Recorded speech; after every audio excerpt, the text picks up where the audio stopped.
ये फूटू है, इसको मशरूम भी बोलते हैं। और जब ये कली रहता है ना तभी इसको खाना चाहिए। और जब ये फूल जाता है, जैसे कि देखो ये खिल गया है, देखो खिल गया है, तो ये आधा ही खिला है, ये पूरा खिल जाएगा ना उसके बाद फिर ये ख़राब हो जाता है, तो इसमें कीड़े लग जाते हैं, ऐसे बोलते हैं, तब नहीं खाना चाहिए इसको। तो इसको किसको किसको फूटू की सब्ज़ी पसंद है कमेंट करके ज़रूर बताइएगा। और आपके तरफ इसको किस नाम से पुकारते हैं वो भी बताइएगा।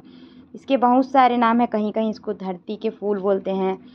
इसको छत्तीसगढ़ में तो फूटू बोलते हैं, फूटू, फूटू, डूंगरू फूटू। और फूटू की कई प्रकार की प्रजातियां होती हैं, अलग अलग प्रजाति खाने में इस्तेमाल की जाती है जो खाने योग्य होती है। और कुछ प्रजातियां जहरीली भी होती है, इसलिए जो प्रजाति खाने लायक होती है उसी को खाना चाहिए। और इसका नॉलेज होना ज़रूरी है, अगर नहीं है तो मार्केट में जो मिलती है उसको लेके खाना चाहिए अपने से।